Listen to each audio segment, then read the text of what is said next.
Hello, everyone, and welcome back to the Off-Farm Income Podcast. Thank you so much for finding us here on our YouTube channel. Great to have you with us. Well, you are tuning in for episode number 731, and today we have a phenomenal story. We're going to be speaking with a young man, a sophomore in high school, named Ben Williams, who just started his own ice cream truck business when he was a freshman.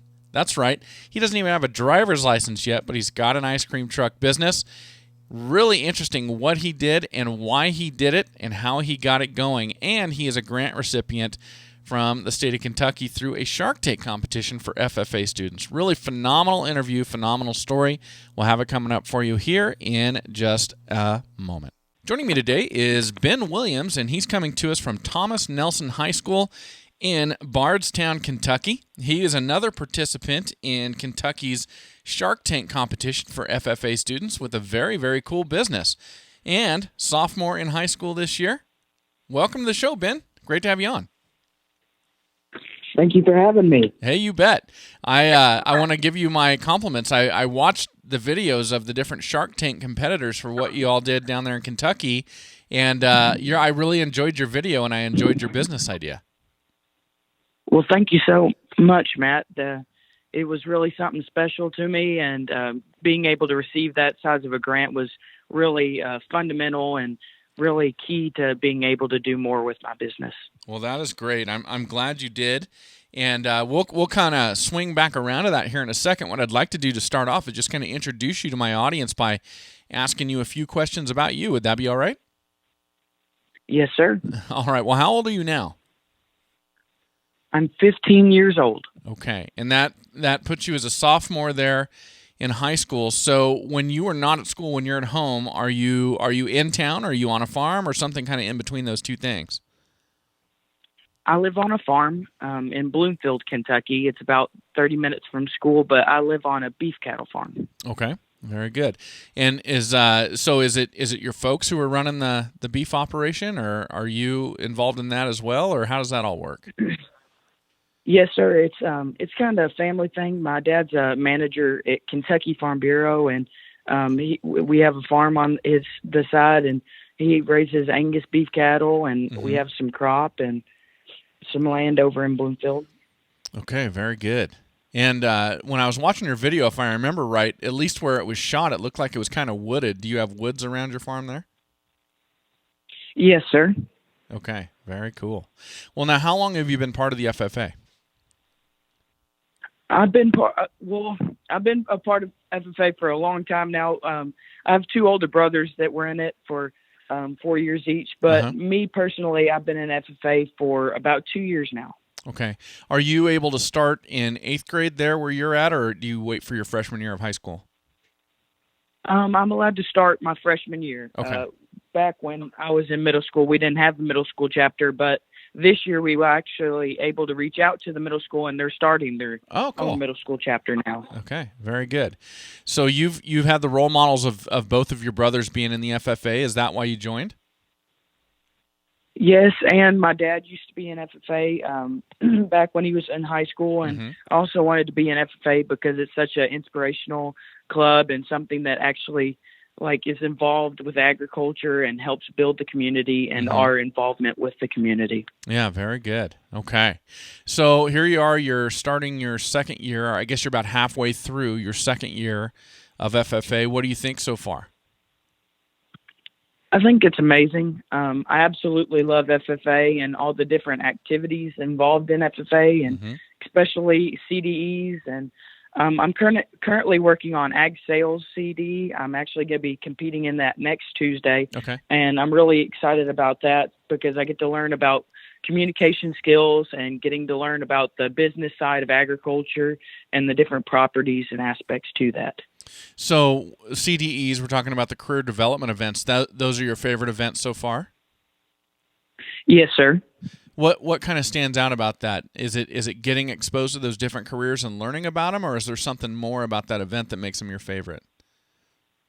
Yes, that's absolutely it. I absolutely love getting to go and learn more and getting to experience different types of things that I haven't gotten to experience before and learn new aspects about agriculture and business. Is there a career in ag that you've been exposed to so far that either stands out to you as something that you're interested in doing later, or maybe even stands out to you where you go, well, I'm glad I did the CDE. I don't want to do that later? Well, there's not one in specific that I want to do in the future, but I know I want to go into like ag business or ag politics or policies. I want to be somebody that can help influence agriculture in Kentucky and maybe even nationwide be able to help nationally improve agriculture and the standards of farming. And very cool. Well, good for you. Very good. So what is your daily life at home on the farm with the beef cattle look like? Do you have chores and things like that you've got to do every day? Well, sometimes it's not every day, but most of the time I get to go out there with my dad whenever he needs help. I get to help feed. I get to help drive the tractor and put some things around in the field, help repair fence and put new fence down where we need to put a new corral or an area so we can rotate the livestock because they've eaten up all the grass in the other field. And I get to do other activities like that. And we used to have sheep on our farm. That was my older brother's SAE project. So I got to go out there and help him during lambing season and got to learn a lot about that and about that side of agriculture. Okay, very good. Well, it sounds like you must be doing some rotational grazing or something like that if you're moving fence. Yes, sir. Yeah, very cool. All right. Well, let's do this. I would love to acknowledge your FFA advisors really quick, and after that, we'll jump into your supervised agricultural experience. So who are those folks for you? I have two advisors at Thomas Nelson High School, one being Mr. John Martin and the other one being Mr. John Hammond. Okay, very good. Well, Ben, really quick, I'm going to acknowledge a great sponsor we've got on this show, and I'm sure that when you're working cattle with your dad, occasionally you've got to run those cattle into a pen or into a squeeze chute or something like that. Am I correct? Yes, sir. Yeah, everybody does. Everybody who's working with cattle, they know exactly what I'm talking about. But everybody, you know that I'm going to be talking about Powder River Livestock Handling Equipment, just an absolutely great company. They make great large livestock handling equipment, in particular handling equipment for cattle. We've got their candles. We've got their panels, and we've got their squeeze chutes right here on my own farm. We run our cattle through them whenever we need to doctor one or vaccinate or anything we need to get up close and personal with one of our cows. And I will tell you, I've always known about Powder River. I'm so honored to be able to advertise for them here on the show. But even further than that, I got to visit their factory. I've seen the way they make everything. I've seen the way they weld everything, just how stout the material is. It's been a great experience, and I know the kind of cattle they develop this equipment to work with. And if they can work on those range cattle from out here in the West, well, they certainly can handle your cattle as well. So let your local farm and ranch retailer know that you'd like them to have Powder River in the yard so you can support them the way they're supporting all of us. And we thank you for doing that. PowderRiver.com. All right, Ben, well, let's get back in and let's talk about your supervised agricultural experience. So what is it that you've been doing? So my SAE, or supervised agricultural experience, is my own Kentucky Proud ice cream truck. Okay. Now, I didn't just go out and buy this truck. I actually had to go looking for a little bit. Being a sophomore in high school, well, I started it last year as a freshman, but being a freshman in high school, I didn't have any money like most kids, and I was looking for something that was affordable. I could easily do it or be able to do it without like too many problems, something efficient and fluent. And I started looking around, and Kentucky dairy was hit really hard about 2 years ago now.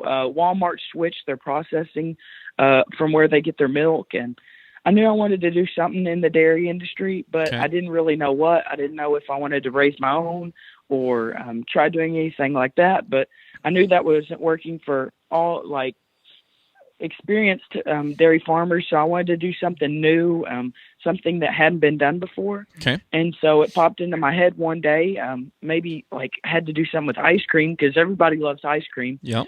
And so I thought of an ice cream truck, and I was like, well, that might be really cool to do. And I really didn't know how I was going to do it. And I started looking around with my dad, and in our local junkyard, we had found this 1989 hauling van. Now it's just like your normal step vans, like delivered like either milk or paper in or just packages. But when I first got it, it was aluminum truck, so it had no rust on it, but it was really like dirty and it was really like damaged. So I had to take out a $10,000 loan and I invested it in that truck, and I was able to come out with the ice cream truck that I have today. Very cool. Well, I remember looking at it on the video, and it looks like you've got a wrap or a paint job or something on it to represent your brand. Yes, sir. What is that? Is it a wrap, or did you actually have that painted on? It's a vinyl wrap. Okay. I went to a local wrap person here in Bardstown, and he actually let me design it with him. And Okay. I give a lot of props to him because it's absolutely amazing, Yeah, and it it is. doesn't come off. And I've had it for about 2 years now, so the wrap hadn't come off, and it's really good material. Well, that's great. Well, I'll put the video up on my website with your episode, so anybody who wants to check it out, they can check it out. But I thought it was very cool, and it's a great looking truck, and you've obviously done a great job of marketing yourself in that way. So, I mean, here's my question for you: You're 15. Do you have your driver's license already? No, sir. Actually, I'll be getting my driver's license next month on Okay. January 19th. I'll be able to get my permit, so I can drive with an adult. But currently, it's either one of my older brothers or it's my mom or dad that has to drive me around. All right. Now, when we talk about your ice cream truck, are we talking about a truck that drives up and down the streets with the music going and kids running out of their houses to get an ice cream? Or are you going to like events or strategic locations and staying stationary and selling ice cream in that manner? I'm doing both, actually. I do whenever I'm not like occupied with a festival or a farmer's market or like a birthday party that somebody's asked me to come to. I'm normally going around Bardstown. I go to rural communities as well as urban communities. I go to both like subdivisions and places that are a little bit more spread out. And being an ice cream truck and driver or ice cream truck seller, I guess I would say, it's really something like unique and special to get to go to meet all these kids and see them getting to try something or see something that they haven't seen in their time. Because ice cream trucks were more popular back in, let's say, the 60s or 70s. Sure. It was more popular, or you'd see more of them back then. But now in Bardstown, we don't have any of those. So it's something really cool to kind of go around and see like the smiles on people's faces after they get one of the ice creams that I serve them. So, I mean, that's interesting. You've got to have, if it's an ice cream truck driving up and down the streets, you got to have music playing, right? Did you have to install like a speaker system or something like that to get that out there? Yes, sir. I had to go to a local retailer and get one of them to install like one of the, it kind of looks like an air horn, the kind of type things like that, but like the stadium speakers, I guess that would kind of represent it well. But it's on the back of my truck, and I had to get a few other things paid for and installed because my truck came with absolutely nothing, I guess I would say. Sure. Now, do you have to, you have to pay your brother to drive you around to run your business? Yes, sir. And that also kind of goes a little bit with my SAE project. In the future, I'm wanting to run for the Star and Anchor business. Okay. And so that kind of goes in with like my payments, and it also teaches me a lot about taxes and different things that go into business and your deductibles and everything like that. So I get to think about like the labor cost, like how much it costs for gas, which I never really thought about before. Yeah. Until I was like running this business, I had to think about like, well, this week I have to pay $50 in gas. Well, then I'm going to have to pay it again next week because I got so many festivals. So I got to learn about a lot of new different types of things that I'd never really thought about before. Okay. What's the name of your business? Ben's Jammin Ice Cream. Okay. That is a cool name. Tell us the story of where that came from. So I got the name Ben's Jammin Ice Cream from my nickname. As you all know, my name is Benjamin Williams, and so commonly my friends called me Ben Jammin, and I wanted to incorporate that into it because it's kind of a fun, kid-friendly name, and it's also something that my friends and family know me by. So it's kind of a way to get my name out there, but it's also like a kid-friendly, and it's a really like artsy type look at it when you see my logo. It's kind of like artsy and like bubble letters pops out. Okay. Well, let's talk about the ice cream that you're selling. So where are you getting that from? I get my ice cream from a dairy in Bowling Green, Kentucky. It's a Jersey dairy. Okay. I knew when I started my project, I wanted to go to a dairy that I knew or a dairy that was struggling or some form like that. Okay. And I grew up around Owensboro, Kentucky. And as a kid, my parents were on the dairy judging team and everything when they were in college before I was born. But whenever I was born and was younger, they always took us to Cheney's Dairy Barn and we got to try their ice cream. And it was a really great experience. So I really wanted to go speak with the main dairy farmer and get to kind of sell their product because it was something so like touching and like memory, like it was a memory from my childhood. So Sure. I really wanted to incorporate that into my business. Very cool. So that's a really interesting aspect of your project. So you started a project that's related to ag in the sense that you're selling basically a value-added product, a finished product to the end user, the consumer, but you have the ability to pick and choose who you're going to source that value-added product from, and you were really purposeful about finding a dairy that needed to locate, I guess, another outlet for their products, another way to generate revenue and keep them afloat. Yes, sir. Very good. That's really insightful, and man, it seems like a decision that is so far ahead of your years. How did you come up with that aspect of your plan? I just really wanted to do something to help the Kentucky dairy industry, and I wanted to do something that was kind of something that I would remember when I was older or had my own farm. I wanted something to be like inspirational to other or younger agriculturalists that they can do anything they want as long as they put in the work for it, of course. And yeah. I just really wanted it to be inspirational and touching to myself and to others. That's great. Well, what is the most popular flavor that you sell? Well, I guess my most popular flavor, being that I live in the bourbon capital of the world, Bardstown, Kentucky, it's Bourbon Crunch. Okay. It's vanilla ice cream with chocolate and caramel syrups with a bourbon flavoring with chocolate wafers. Well, I think I might have to come out and try that. I've never, ever heard of it, but it sounds good. Now, what's your favorite?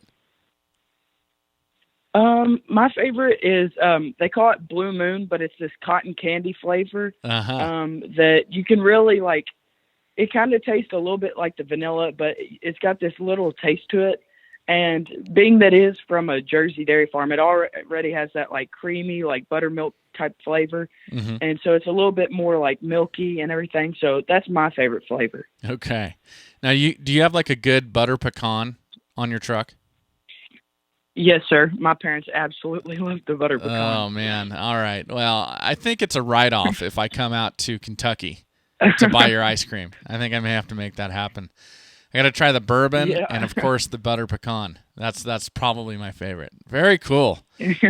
What a cool deal. So you had to learn a lot to do this. So you took out a loan to purchase this truck, and you had to put equipment on it. Obviously, you've got to wire it to be able to run the freezers and keep the freezers going, right? Yes, sir. So did you do that yourself, or is that something that you paid to have done?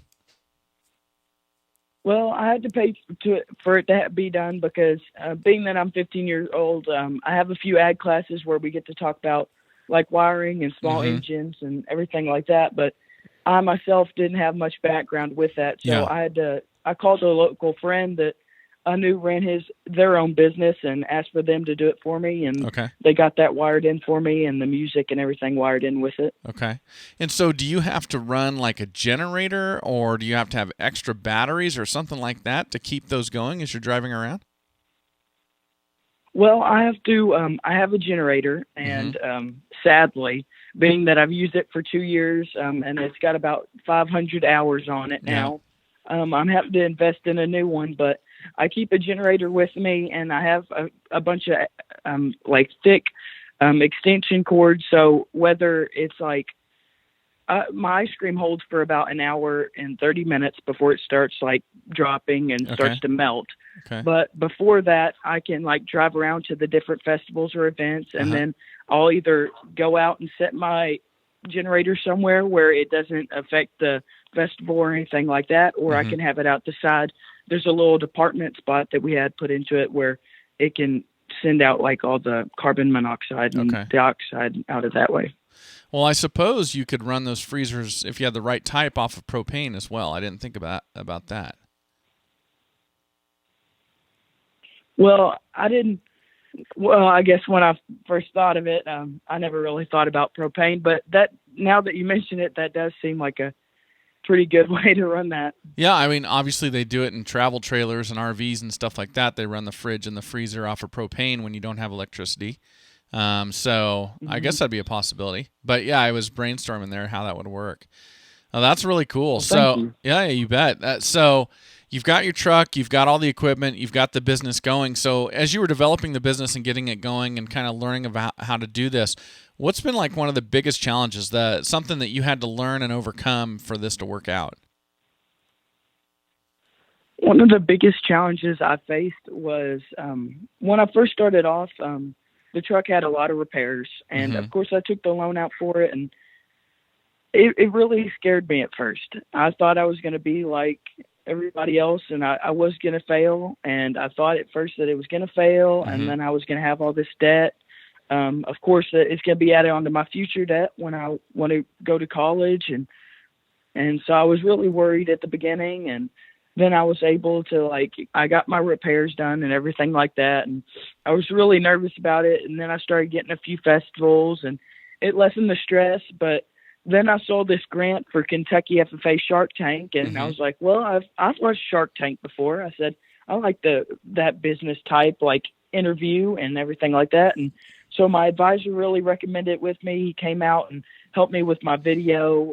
He actually has a drone that he goes out around. We have a land lab at our school, and so he used that drone to make the video for me. And so that was really the first big step to being able to get the grant. And then when I got to go in there and personally interview with my truck, I was able to interview, and that went pretty well. And I ended up getting the grant, which really was a blessing. It absolutely helped me pay off a bunch of repairs and a quarter of my loan. And so it really got me going. And then it was also an advertisement too.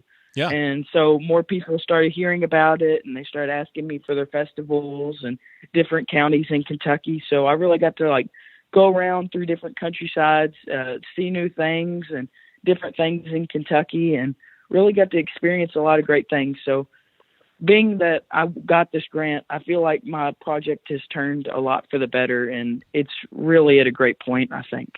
Well, that is fantastic. I'm excited for you. So, I mean, here you are. You've got this business going. Don't have your driver's license yet. You'll be getting that soon. You'll be moving into your junior year after you finish off this year of high school. So how is running your own business, how has this kind of framed your perspective for the future? Have you always been an entrepreneur, or is this kind of making you think that you like entrepreneurship? Well, I guess it's kind of both. Growing up, I really didn't know what I wanted to do. I wanted to do something with agriculture, and I wanted to do something either with government, or I wanted to do something of the sorts. And being able to start this business, I really got to see that I really like entrepreneurship. I really like getting to go out and meet with people, talk with them. And it's really opened up my view of future jobs, both in agriculture and in government. So I really, really enjoyed this opportunity that this truck has given me to go out and learn new things about our world and careers, and being able to find out what my future is. And when you're out at the festivals or you're selling ice cream to people on the street, does it give you the opportunity to talk with people about agriculture and kind of spread that message at all? Yes, sir. I've gotten to meet with a lot of dairy farmers, and I've also got to meet with a bunch of farmers that they have farms that I didn't even know about. I've gotten to see a lot of technology in agriculture through my project. I've gotten to go to festivals, and most of the festivals I go to are family friendly, or they're ag based festivals. And I've gotten to see different technologies in agriculture, and learn about a lot about the future of agriculture and the necessity for it in our world. Very good. Well, I mean, Ben, you sound to me like you are fearless. Not a lot of sophomores in high school, or even were you a freshman or a sophomore when you started this? I was a freshman. Okay. I was 14 years old. So not a lot of 14-year-old freshmen go, well, I'm going to go out and get me an ice cream truck and start an ice cream business and help support a dairy. It's pretty phenomenal what you've done. When it comes to other FFA students who are going to kind of follow in your footsteps and they're going to come after you, if they were to ask you, how in the world do you take on a project this big, what advice would you have for them? I would say that they can do anything they'd like. They just have to work for it. They have to be able to think of it, put in the work, and being able to build those relationships with others to better their project. I really want them to know, though, anything that they imagine can happen. They just have to work for it. Very cool. And that's the biggest lesson that I've learned through my project, is that anything I want, I can get if I work for it. Well, that's great. Well, Ben, I am very excited for you. Looking forward to seeing where this goes in the future. Thank you so much for joining me and sharing your story today. Thank you so much for having me. Well, thank you for joining us, everybody. I hope you enjoyed that interview. I did. And as always, we hope you will join us again and enjoy your journey to the ultimate lifestyle business, agriculture.